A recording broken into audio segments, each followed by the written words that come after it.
भैया जी। और रात होता जाके पुतहू सोना और पुतहू फूला को मुंह देखना। दोनों पुतहू को मुंह देखने के लिए जाएंगे भैया जी। हाँ, हाँ और मुंह देखने के बाद हाँ। पुतहू सोना के देना ना लखा की मरहार। क्यों नहीं? क्यों भैया?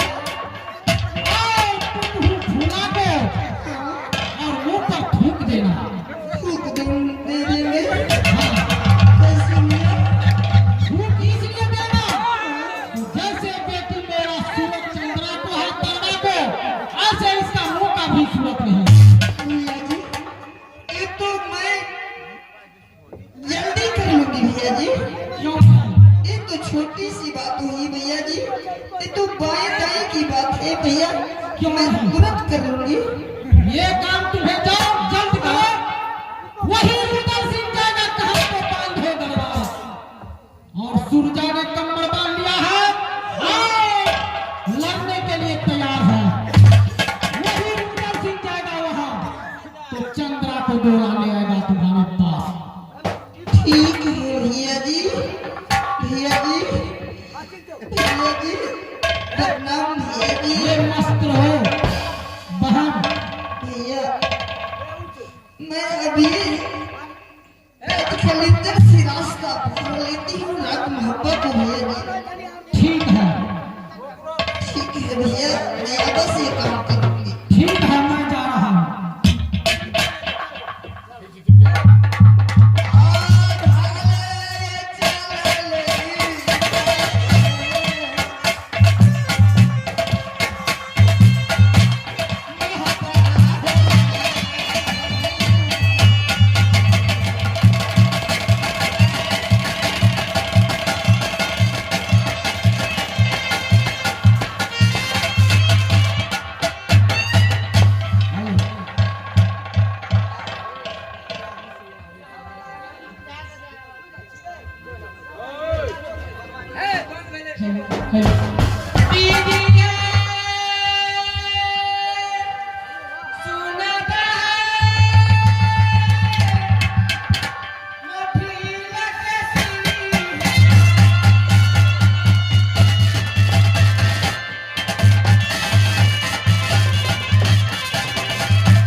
राजा श्यामदेव पड़ती है और कि मेरी माता जी की नाम सती चंपा पड़ती है और कि राजनैने के अंदर 7 भाई हैं, छटकन बड़कन सोबर निर्जित है और की खासी नाम पड़ती है सती सोना है। भगवान मैं अपनी नैहर से बातें नहीं करती हूँ, मैं बातें करती हूँ अपनी ससुराल से बताती हूँ।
गोदी खिलौना बाबू इंटर है भगवान। जब से मेरी गोतनी सती फूला राज मोरन सिराज मोहबा आई है, तब से मुझे माँ की समान मानती है, मैं उन्हें बेटी की समान मानती हूँ। आज की बहुत लेट हो चुकी है, देखती हूँ फूला मेरी महल में आती है या नहीं। अब मन से